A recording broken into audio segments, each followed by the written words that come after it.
Je suis Sanae Lemoine et je suis une écrivaine d'origine française et japonaise vivant à New York depuis 2007. C'est l'histoire de Margot Louve, l'enfant caché d'un ministre et d'une actrice qui choisit de révéler le secret de sa famille à un journaliste.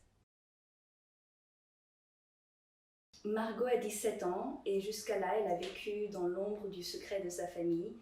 Elle cherche son indépendance à se définir au sein de sa famille, mais elle recherche aussi l'amour de sa mère qui lui a toujours semblé très distante.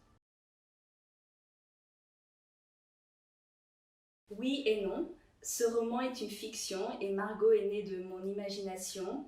D'ailleurs, ma vie était beaucoup moins intéressante et romanesque que la sienne à son âge. Mais c'est vrai que je me suis inspirée de mes émotions et de mon expérience au sein de ma famille pour écrire ce livre. À 21 ans, j'ai vécu une expérience difficile avec mon père et 6 mois plus tard, j'ai commencé à écrire ce livre. Je pense que l'écriture était une façon pour moi de mieux comprendre ce qui arrivait dans ma famille.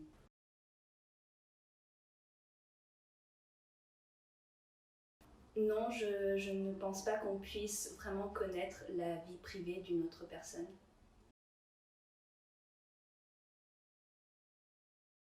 Il y en a tellement. J'aime beaucoup l'écrivaine américaine Mary Gaitskill pour son premier roman Veronica, ainsi que l'écrivaine japonaise Yoko Ogawa pour son style d'écriture. Et je me suis beaucoup inspirée de L'amant de Marguerite Duras.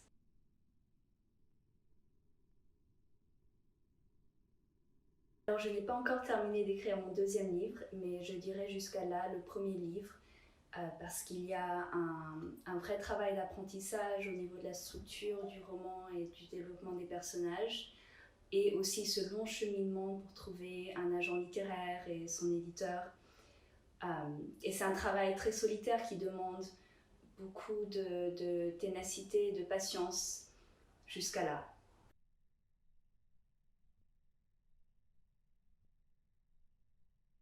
Celui-ci.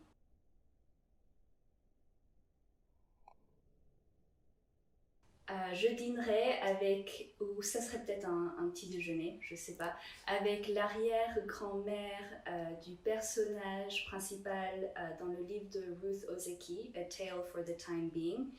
Et c'est une nonne bouddhiste qui a 104 ans et qui me semble être un personnage vraiment fascinant. Tout début de l'écriture, je m'inspire de personnes que j'ai connues, par exemple la mère d'une amie d'enfance en Australie qui m'avait beaucoup impressionnée à l'époque. Mais lorsque j'avance dans l'écriture du roman, j'oublie cette inspiration et en fait c'est les personnages qui prennent le dessus et c'est eux qui me guident dans l'écriture.